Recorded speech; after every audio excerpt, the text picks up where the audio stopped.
Bonjour à tous, bienvenue ici à Aubenas, terre d'accueil de cette première étape pour l'arrivée. On est parti ce matin de Saint-Paul-le-Jeune, un accueil fantastique. Un accueil fantastique, Madame la maire était très heureuse de nous recevoir. Et puis alors, il y avait cette particularité avant le départ, c'était la bénédiction du peloton, avec toutes les championnes. Et Dieu sait s'il y en a des championnes en titre, je précise bien, des championnes en titre avec chacune de leur maillot de leur nationalité. La seule qui n'avait pas de maillot distinctif, mais qui méritait d'être là, c'était évidemment Marianne Vos, l'ancienne championne olympique. C'était vraiment fabuleux. Il manque les petits anneaux en fait. Ouais. Ah oui. Ça, c'est vrai que ça manque. Ça manque, c'est fait partie de ce que je regrette, comme le maillot de Vita Musi, qui est championne de France Espoir, et elle n'a pas de maillot. Alors moi, je dis, la Fédé, il faudrait faire quelque chose. Même un maillot blanc, avec les parements bleu, blanc, rouge, ce serait un minimum. Et Vita Musi, on la retrouvera dans quelques instants dans le résumé. Parlons un peu du coup de cette étape. C'est parti un peu... timidement, on va dire, peloton groupé jusqu'à la première boucle autour de Saint-Paul-le-Jeune. Et puis ensuite, eh bien, une échappée, une course de Servetto qui, du coup, récupère le maillot de la combativité. Voilà, avec cette étape, c'est parti, c'est vrai un petit peu calmement, mais on a eu droit à un magnifique sprint au premier rush avec Marta Bastianelli, la championne d'Italie en titre. C'est elle qui a commencé à déclencher un peu les hostilités, je dirais. Ensuite, bien c'est l'ascension de ce col de première catégorie qui a fait la différence. Le peloton a littéralement explosé. On en retrouve encore qui sont encore sur la route à l'heure qu'il est. Et puis les meilleurs, 24 dans le groupe de tête qui ont mené le train après. Ah ben maintenant, le tour va se jouer entre les 24 premières, évidemment. Hein. Et les 24 premières, il y a 3 ex-champions d'Europe et champions du monde. Nous avons des champions nationaux. Nous avons Margarita Garcia-Cañelas, quand même, qui l'an dernier était deuxième du tour, qui vient avec des ambitions. J'espère qu'elle sera solide pour obtenir ce qu'elle désire.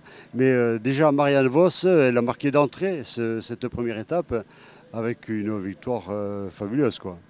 Voilà, c'est parti à 15 km de l'arrivée avec cette échappée de Tatiana Guderzo qui a donné du fil à retordre aux poursuivantes.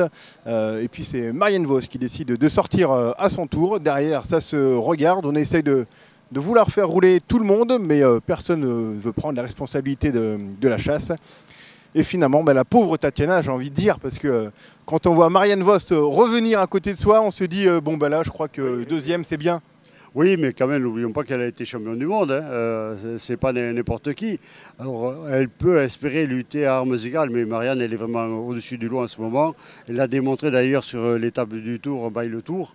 Elle a été une dizaine d'échappées, mais elle les a lâchées quand elle a voulu au dernier tour. Et puis, elle est au top. Et puis, elle est là pour parfaire sa condition avec son objectif, les championnats du monde. Est-ce que c'est quand même pas présomptueux de prendre ce maillot dès le premier jour? Maintenant, il va falloir travailler, quoi. C'est comme les Sky au Tour de France. Oui, exactement. Et en plus, elles ne sont que 5 dans l'équipe. Mais encore, ça, c'est peut-être pas un handicap. Il y a beaucoup d'équipes avec seulement 4 concurrentes. Je n'ai jamais vu autant de défections que cette année. Alors, est-ce que c'est quand on découvre les étapes un peu au dernier moment, c'est oulala, c'est tout en ascension, pour les sprinters, il n'y a rien. Je pense à Katarzyna Pawlowska, qui était une spécialiste des victoires d'étape les 2 premiers jours et qui a déclaré forfait. On va tout de suite découvrir les tableaux et puis on parlera de l'étape de demain juste après.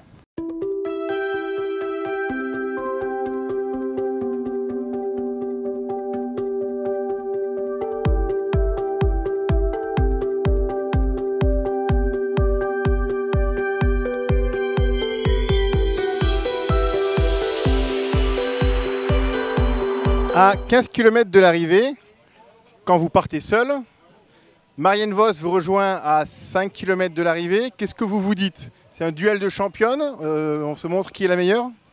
Le directeur sportif me dit attention, Marianne Vos arrive. Ah mon Dieu, que dois-je faire, me suis-je dit sur mon vélo. Eh bien, je me suis dit qu'il ne fallait pas faiblir, qu'il fallait passer. Par contre, je sais que Marianne est la plus forte. Et j'ai continué et je me suis dit qu'il fallait tenir la course.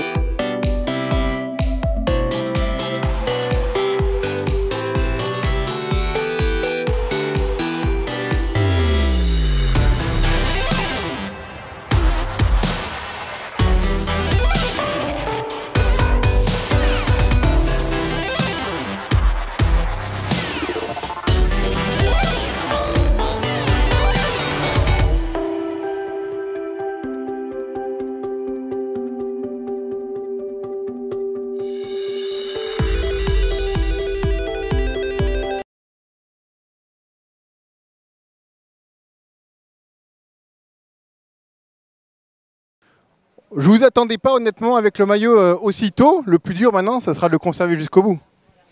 Je suis vraiment très heureuse d'avoir ce maillot rose, bien entendu. Aujourd'hui, c'est une réalité. Mon équipe a toujours été avec moi pour affronter une course aujourd'hui difficile. Alors bien sûr, il y a encore 6 jours et 6 étapes, mais nous allons essayer de faire le mieux. Voilà mon Joël, Marianne Vos en rose dès le premier jour. On aurait voulu un peu plus tard pour le suspense, mais on prend quand même. Mais oui, mais j'ai bien peur qu'elle nous ait tué le tour. Mais attention, n'oublions pas que l'année où on est arrivé au sommet du Mont Ventoux avec Anna Kisianhofer, l'Autrichienne, avec 3 minutes d'avance sur les poursuivantes, on a dit le tour est plié. Et puis le lendemain au Mont-Lozère, c'était une Brésilienne qui s'imposait. Elle avait repris les 3 minutes de retard et elle avait rajouté 3 minutes supplémentaires. Donc pourquoi pas demain. Puis Marianne Vos, c'est pas une machine. Hein. Le vélo n'est pas une science exacte. Les jours se suivent et ne se ressemblent pas forcément. Bon, c'est vrai qu'elle a l'air en très grande condition. Mais elle est venue avec des ambitions. Elle n'est pas venue simplement pour faire de la figuration. Elle a fait dans ses objectifs d'avoir ce maillot rose de leader à la fin du tour. Et puis pour bien préparer les championnats du monde. C'est marrant que tu parlais de ce Mont-Lozère parce que demain, figure-toi qu'on va au Mont-Lozère. Donc, qu'est-ce que le Cernéo va se représenter? 139 km 200, le départ se fera à 13 h et elles auront pas moins de 3000 mètres de dénivelé positif avec cette arrivée au Mont-Lozère, catégorie 1. Oui, mais j'ai presque envie de dire c'est pas grand-chose parce qu'il y aura quand même avant la montée Jalabert qui, à mon avis, est beaucoup plus dure. La montée Jalabert, c'est un truc, c'était impressionnant. Alors, elle est beaucoup plus dure au niveau géographique, mais également, elle va peser dans les jambes. Et puis, quand elles vont attaquer le Mont-Lozère, et avec la fatigue, voilà, ça va faire un gros morceau encore d'une étape demain qui risque d'éliminer pas mal de concurrentes. Alors que je pense qu'à l'heure actuelle, nous en avons une trentaine qui peuvent prétendre à quelque chose. Alors, les autres, évidemment, elles sont loin des débats pour le maillot de leader. Ça peut leur laisser une ouverture pour une victoire en solitaire. Venir chercher une victoire d'étape au Mont-Lozère, pourquoi pas partir, prendre 10 minutes d'avance. Très bien, bon, on se retrouve demain pour vérifier tout ça à Mont-Lozère. On va peut-être s'habiller un peu plus parce qu'il fait un peu froid là-haut. Écoute, l'an passé, non, j'ai fini comme ça en chemise. Mais c'est la seule année. Hein. Les années précédentes, c'était avec la polaire et la parka.